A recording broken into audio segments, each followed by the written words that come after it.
अपनी टीम को वहां निगरानी के लिए तैनात कर देता है। उधर प्रतीक मिनिस्टर के परिवार की डिजिटल लाइफ खंगालता है। वो नोटिस करता है कि बिनी की मां श्रद्धा ने पिछले 9 दिनों से सोशल मीडिया पर कुछ पोस्ट नहीं किया है, जो उसके लिए बहुत अजीब है। प्रतीक श्रद्धा के स्मार्ट स्पीकर को हैक करता है और पता लगाता है कि 9 दिन पहले वो एक कोस्टल रिसोर्ट गई थी। पैड्रो और प्रतीक रिसोर्ट के सीसीटीवी फुटेज चेक करते हैं, जिसमें श्रद्धा एक अनजान शख्स के साथ कमरे में जाती दिखती है, यानी उसका कोई अफेयर चल रहा है। जोसेफ के घर से बाहर जाते ही पैड्रो वहां सेंध मारता है। बिनी तो नहीं मिलता, लेकिन श्रद्धा और जोसेफ की कुछ प्राइवेट बीच फोटोज जरूर मिल जाती हैं। साफ है कि रिसोर्ट वाला शख्स जोसेफ ही है। पैड्रो सीधे श्रद्धा से जाकर इसका सामना करता है। श्रद्धा रोते हुए कबूल करती है कि जोसेफ उसका पुराना बॉयफ्रेंड है। उसने इन फोटोज के जरिए ब्लैकमेल करके 5 करोड़ मांगे थे। जब श्रद्धा ने मना किया तो जोसेफ ने मिनिस्टर से पैसे ऐंठने के लिए बिनी की फेक किडनैपिंग का प्लान बनाया, जिससे श्रद्धा ने इनकार कर दिया था। कहानी में अब एक और साइबर हैकर मार्टिन की एंट्री होती है, जो लोगों के प्राइवेट ईमेल हैक करके पैसे कमाता है। असल में बिनी को किडनैप करने वाला मास्टरमाइंड जोसेफ नहीं, बल्कि मार्टिन है।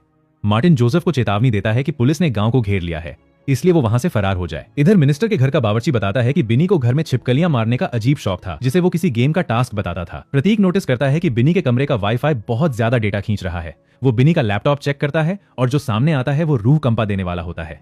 बिनी ब्लू व्हेल चैलेंज खेल रहा था। ये खौफनाक गेम छोटे टास्क से शुरू होता है, जैसे फ्रिज से खाना चुराना या पड़ोसी के पालतू जानवर को मारना, और अंत में बच्चे को सुसाइड करने का आदेश दिया जाता है। ये सुनकर पैड्रो के पैरों तले जमीन खिसक जाती है। उसके अपने बेटे लियो ने भी मरने से पहले ऐसी ही अजीब हरकतें की थीं और अंत में कुएं में कूदकर जान दे दी थी। हैकर्स इस गेम के जरिए बच्चों के दिमाग और घर के हर कोने को हैक कर लेते हैं। लैपटॉप खोलते ही प्रतीक को बिनी के पूरे किए गए टास्क दिखते हैं, जैसे नूडल्स और घर का सामान चुराना। तभी स्पीकर से मार्टिन की आवाज आती है। मार्टिन ने इसी गेम के जरिए बिनी से घर का पूरा नक्शा बनवा लिया था। अचानक मार्टिन प्रतीक को उसके असली नाम कबीर से बुलाता है। ये नाम सुनते ही प्रतीक सन्न रह जाता है। उसके अतीत का एक भयानक राज सामने आने वाला है। मार्टिन प्रतीक के घर एक पेन ड्राइव भेजता है, जिसमें एक क्लॉक टावर का वीडियो होता है। इसे देखकर प्रतीक डर जाता है। मार्टिन अगली सुबह 9 बजे सनशाइन हॉस्पिटल बुलाता है। पैड्रो को पता चलता है कि प्रतीक का असली नाम कबीर साहनी है और वो एक IT इंजीनियर था। अगले दिन पैड्रो छिपकर प्रतीक का पीछा करते हुए हॉस्पिटल पहुंचता है। मार्टिन प्रतीक को एक कमरे में भेजता है, जहां एक महिला कोमा में पड़ी होती है। उसे देखते ही प्रतीक उसके पैरों में गिरकर माफी मांगने लगता है। फ्लैशबैक में दिखाया जाता है कि इंजीनियरिंग के दिनों में कबीर का प्रोफेसर फोन्स का बहुत सख्त था। एक दिन कबीर क्लास में लेट पहुंचा तो प्रोफेसर ने सबके सामने उसकी बेइज्जती की। बदला लेने के लिए कबीर ने प्रोफेसर का ईमेल हैक किया और उसकी विदेशी गर्लफ्रेंड के साथ प्राइवेट फोटोज, कॉलेज ग्रुप और उसकी पत्नी जेसिका को भेज दिए।